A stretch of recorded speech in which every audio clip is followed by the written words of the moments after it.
I'd like to begin by thanking you for giving us the time. The fact that you take out of your busy schedule to talk to our community is really something that we value and we really appreciate it. No, thank you. Thank you for having me. Of course, of course. So I remember I was at a meeting a couple months ago in our community where you came to meet with some of the community leaders. And I Mhm. remember you saying that you had initially thought that you were out of politics. And then because of the situation that we seem to be faced with today, you felt that you had to get back into politics. So I was wondering if you could just reiterate for us, what was it that you saw that told you that you have to get back to into the public sphere, so to speak? Yeah, no, thank you for that. Yeah, as I said, I was a city councillor for this area for 11 years and chair of the TTC for 4. And when I left City Hall in 2014, I thought I was done with politics. And I went to run a charity for kids with disabilities for 10 years. But a couple of years ago, it started for me. I was really frustrated and upset with the way our government was operating. And there was a number of failed policies that were resulting in very bad outcomes for our country. And I started to get really, really angry actually about what I was seeing. And then I met Pierre and I heard him speak and I became very inspired by him because he talked about what crime and anti-Semitism was doing for our communities and how negatively it was impacting us. And he talked about the fact that our economy needed to be strengthened because we were vulnerable. Our job growth was stagnant, our GDP per capita was declining, and we weren't a place where people wanted to come and invest. And he talked about the fact that our immigration system no longer existed and that we weren't able to even keep track of who was coming into our country, which created a lot of problems and insecurity for our country. So when I heard him speak and he was able to give voice to the concerns that I was feeling, I became really excited and inspired and thought that maybe this was the time that I was going to get back into politics. That's terrific because you're echoing concerns that we've heard from many in our community as well. Like you mentioned, anti-Semitism, and you also mentioned the economy and immigration, which are all, they are related to each other and they are things that are discussed. Many in our community, maybe we'll talk about the economy and the affordability crisis. Many in our community are seeing their children feel that they have to move out of Toronto because affording a house, being able to afford a family with multiple children, it's just getting out of hand in Toronto. So you said that, you heard Pierre voice these concerns, and I'm just curious if you could explain to our viewership how it is that Pierre and the Conservative Party propose to change with regards to the affordability crisis, housing and food costs, and I don't know if we can talk about tuition. That's maybe a whole separate discussion. What is there to be done in your opinion? Well, Pierre has come out with a very strong economic platform whereby he understands that if people pay a marginal tax rate of 53%, that they are discouraged from working. And so his immediate plan is to reduce each tax bracket by 15% so that people will have more of their own money to spend in the way they want to spend it, not in the way the government thinks it should be spent. In addition, there is a capital gains rollover so that if you sell a capital asset, you pay no capital gains if you buy another Canadian asset. And so that will help spur the economy, spur the economic growth, spur the investment that we so desperately need. And most importantly, keep money in this country that has otherwise left for better economic opportunities.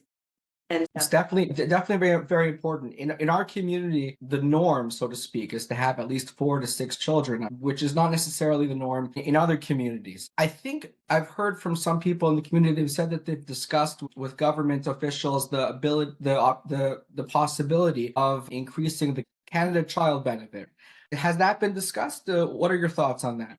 yeah, certainly I've met with leaders of the community that feel that have expressed to me, and I certainly do understand very clearly the need to have the increase the child tax benefit as families grow.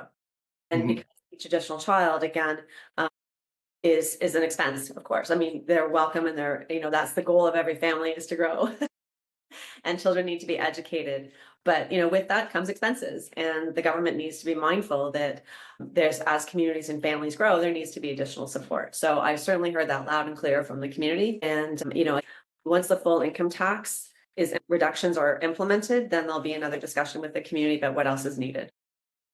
Because we'd very much like to see our community grow and not necessarily exit for greener pastures. south of the border. Has the discussion regarding tuition and vouchers for school, like they have in Florida and Cleveland and these places, has that been raised as a possibility at all? Well, certainly at the provincial level, I did meet with members of the community when I was campaigning and, discussed the idea of charter schools, which is again another variation of the voucher system. Charter schools are implemented in Alberta, so it's not a new concept at all, and certainly not new to Canada, but something I think would be welcomed by the residents of Ontario in the Jewish community and even the broader community, because Yeah. I think school and choice are important for families. And that is at the provincial level, but certainly we support that very strongly at the federal level, should the province decide to go that way. Oh, terrific. And like you said, anti-Semitism is definitely forefront on the minds of Jewish Canadians. And it was something that you yourself, you said you saw. And Mhm. Pierre has definitely been the most vocal and the most unequivocal and unwavering in his support for, let's say, the Israel and in his opposition to what he sees as the hate rallies here in Toronto and in Montreal and in other places. Maybe you could just explain to our viewership a little bit about what you see happening now and how you see Pierre's mandate affecting change in this area. Yes, well, certainly, I've experienced the anti-Semitism in a way that I never thought I ever would in this country. And we have seen hate fill our streets, and it is affecting the Jewish community and it's affecting our country, because once the hate is here, as we know, what starts with the Jewish community does not end with the Jewish community. And so it is imperative for this country that we stand together and stop the spread of anti-Semitism. And one way to do that is to take a strong stand on the hate rallies that we are experiencing in our streets, because the reality is they're not permitted. And those demonstrations can be stopped using our existing laws, which are disturbing the peace, nuisance, illegal assembly. And what we need is the federal government to say to the municipalities and to the province, if you want federal money, then you need to enforce your own laws. And I've heard Pierre be very clear on that. And I certainly intend to be extremely clear on that if I'm lucky enough to be elected, to say to our mayor and our premier, enforce your laws. Because this So just to like push back a little bit, just for devil's advocate purposes, like often what we hear from the authorities, so to speak, is that, well, everyone's pointing the finger at somebody else. They're saying, well, the police say, well, we get our mandate from the chief of police. And the chief of police says, well, I get my mandate from the mayor. And the mayor says, well, I get my mandate from, it's all municipal. And then federal points at municipal. And what you're answering basically that everything really starts at the top, and therefore, and so that's what I hear you saying. Yeah, That if and the federal government tells the municipal government that we are going to withhold funds from you if you don't implement your own laws, then there is like the communication, so to speak. There is a connection.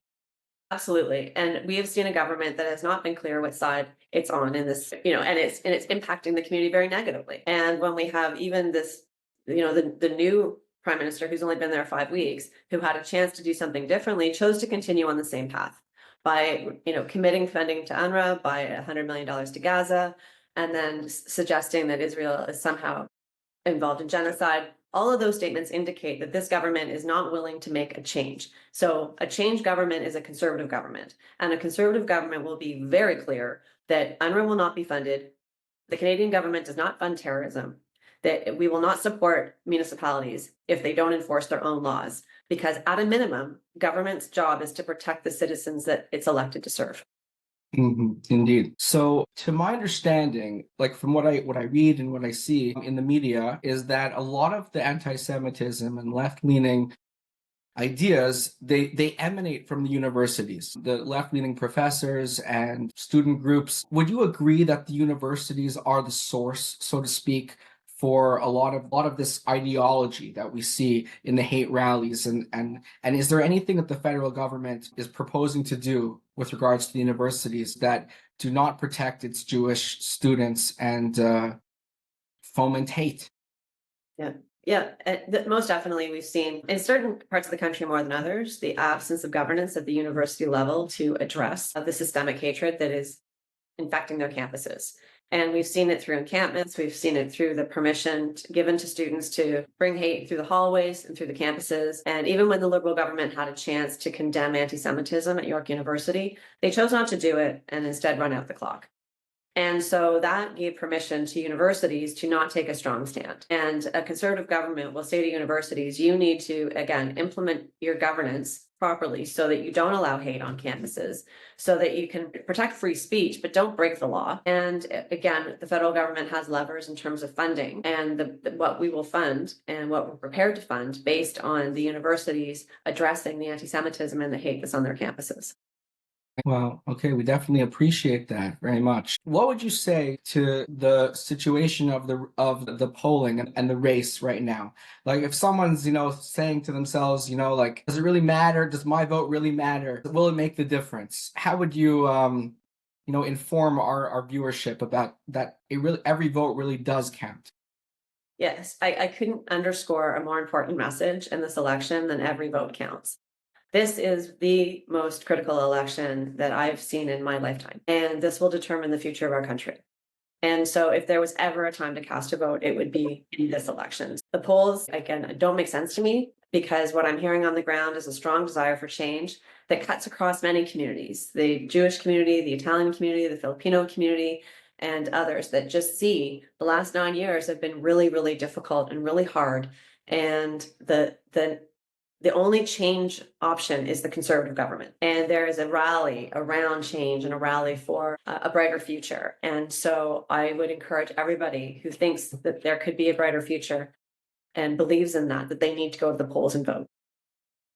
Well, what we need is someone who answers the phone and hears our concern and is receptive. And we definitely appreciate you again that you're taking the time to explain to us the issues at hand and that your commitment to the things that are important to us. So thank you again, and looking forward. We're wishing you the best of luck.